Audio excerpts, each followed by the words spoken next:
Hello there guys, welcome back to Younes Talks Football, welcome back to a brand new video. I hope all of you are doing well today. Video number 2 out of 2. If you did not catch video number 1 earlier on around Real Madrid on 2 fronts. 1, they won the Champions League final. 2, they only went and got Kylian Mbappe. Go and check out my thoughts over there. You can check that video in the corner of your screen right now. If you were to hit that link, you'll be taken over there if you haven't seen it already. But we are going to start off on a follow-up to that story, and then we're going to dive into the nitty-gritty. I've not said that in a while, nitty-gritty. Nitty-gritty in relation to today's news and updates, and I'll give my thoughts and opinions on it. So let's get cracking. Starting off with Mbappe and the latest there. Here's Ben Jacobs.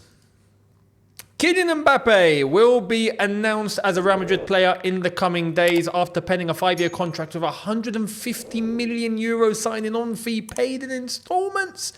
That's outrageous. But it's understandable. Without Mbappe, PSG will free up over €200 million compared to last season, with the aim to use some of these funds to add 4 to 5 players. Although he is now formally signed for Real, Mbappe and PSG are still finalising final exit terms. Mbappe has previously said all parties will be protected if he left on a free transfer. The finer points of his exit settlement are ongoing. So that's their business. As far as I'm concerned, I think PSG have absolutely screwed themselves over. I think PSG had a chance to do a deal much earlier than this, and they're the ones that are having to hold their tail between their legs and go, oh no, but we're freeing up 200 million. Yeah, you would have freed that up anyway. You could have had 200 million on top of that. Just, yeah, that's all free, but we would have got a transfer fee for him too. But they didn't do it. They didn't bother. So, yeah, their loss, but Real Madrid's gain. Although, Real Madrid still need to pay money, and that's straight to Mbappe, which I'm sure they would rather have. They'd rather have the money go to their player, and then one way or another, that can possibly find its way back to the club. Or rather than giving it to PSG where you're never seeing it again. So, yeah, I'm sure there's a very good understanding between Real Madrid and Mbappe on that front. Let me know your thoughts. This transfer is going to be ridiculous. I said it in video number 1 earlier on today. This is just stupid. It's stupid. Real Madrid are going to have Mbappe added onto it. But it's finished for all of us. It's finished for all of us. We might as well not compete next season. This is why I said, this is kind of a good thing why we're not in the Champions League next season. We wouldn't have a chance. We wouldn't have a chance. There would be no chance whatsoever against these lot. We're going to see exactly what Real Madrid are going to be like next season. That's for next season. Let's remain here for now, though. Let's get to the home ground. Let's get to Chelsea. What's happening over there? Here's the latest around Enzo Fernandez, not Enzo Maresca. That's meant to be coming out tomorrow, so make sure you guys are here for that. Here's Fernandez. Argentina are trying to convince Chelsea to allow Enzo to play the Olympics. Enzo himself wants to go. However, Chelsea want him to play pre-season and not miss anything. There will be one last talk. And this has come from Gaston Edul, who is, I think, a reporter in Argentina. That's what his bio seems to say anyway. He covers the Argentinian national team. So anyway, that's reliable, I think. I got to be honest. I understand the risk, right? I also understand that the Olympics isn't like the normal national team that goes out to play a competition. For those that don't know, the Olympics has no affiliation with FIFA. None, right? So it's absolutely down to the club to go, you're going or you're not going, right? It's fully, if this was a FIFA recognized tournament, right? At that point, the club can't step in. If the player's selected, he's selected, right? Unless if the player's happy to stay and he doesn't want to go, then that's a different story. But if a player wants to go, he's selected and he's going, he's going. The Olympics, though, he's not forced. It's not an obligation. Why? Because the Olympics is run by a different body. It's not run by FIFA. It's got nothing to do within the football world, right? It's a team that's participating using the football sport, right? The sport football in a complete other competition organised by a complete other federation, association, whatever you want to call it, right? The Olympic body. So it's absolutely down to the club. I understand Enzo wants to go and represent his country. The Olympic teams tend to be the under-23s anyway. So it's not the seniors, it's not the A's, right? And Enzo, I think, is safe to say, is above that now. He's above just an under-23 player. Although he fits in the age bracket. But it is a risk. It goes to the Olympics for something that's not an obligation when we are in a time after he's had surgery where we do need everyone to hit the ground running from day one together, right? We can't have, anything that's going to be an excuse as to why we're not doing what we're meant to be doing next season. So I understand Chelsea's perspective on this, and I also understand his. Although the rules are the rules, this is down to the club. It's up to the club to say yes or no. And right now, I don't think Enzo will go. What I will say to Enzo is, don't worry. Because, yeah, that's the Olympics, but it's the Olympics. It's not the end of the world. At the end of the day, when you're playing for Argentina and you're competing for Copa America, right, or you're competing for the World Cup, you're reigning champions, you've won a World Cup, that's the big boy that we won't intervene in. Do you know what I mean? So, no one will have a choice to intervene in. So, hopefully, he sticks around. If he goes to the Olympics and Chelsea give the permission, then yeah, we're going to have to work out loads of things in terms of how he's going to fit back in. And I've got to be honest. Right now, Chelsea are in a moment where that midfield and the way that it's all meant to be operating, yeah, loads of question marks. Even including Enzo. So it would be best for him to be there for pre-season and to prove his worth.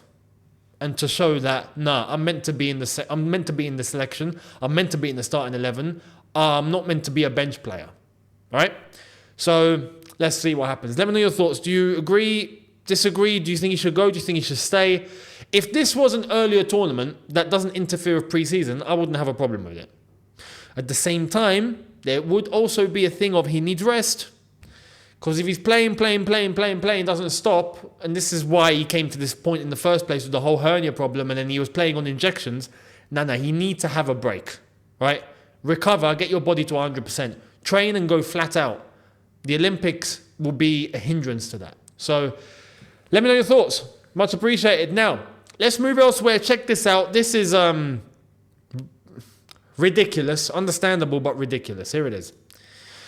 UEFA will allow both Manchester City and United to play alongside their sister clubs in Europe next season. So for those that don't know, Man City and Girona are both in Champions League football next season.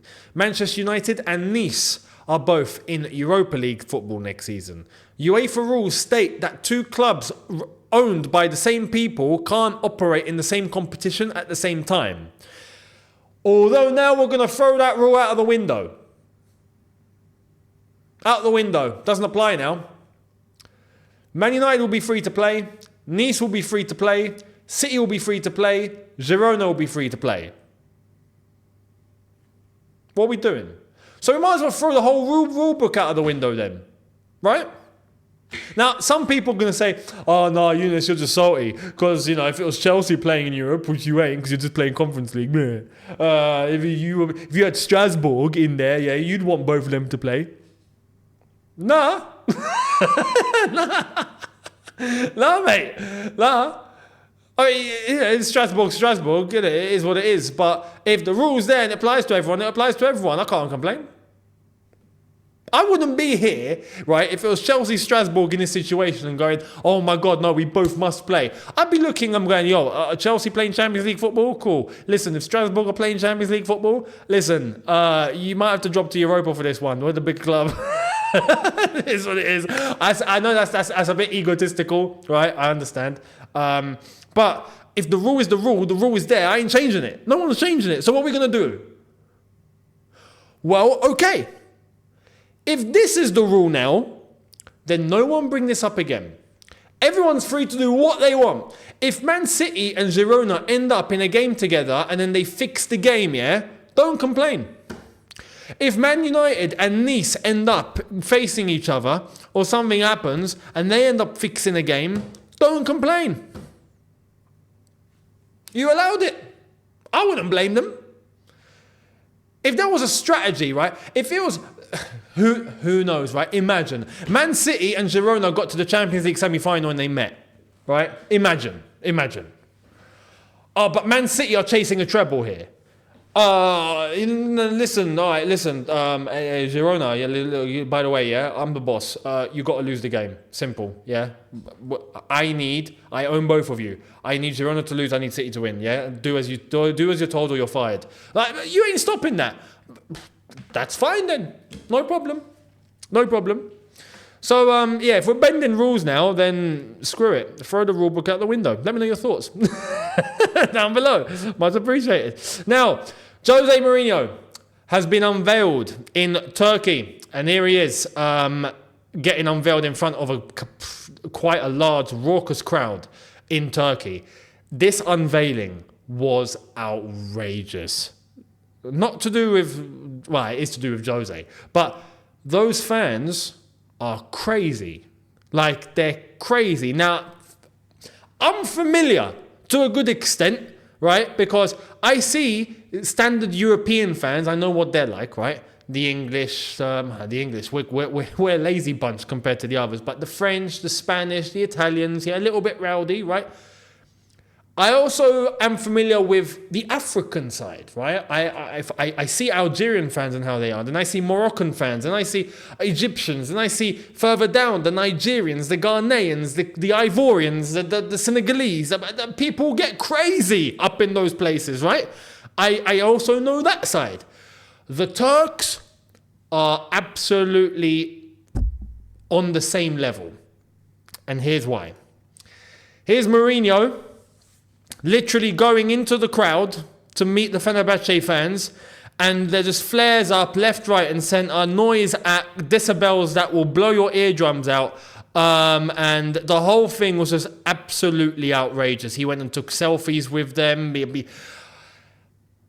The entire atmosphere, and he was taken back. Even he was like, whoa, what is this?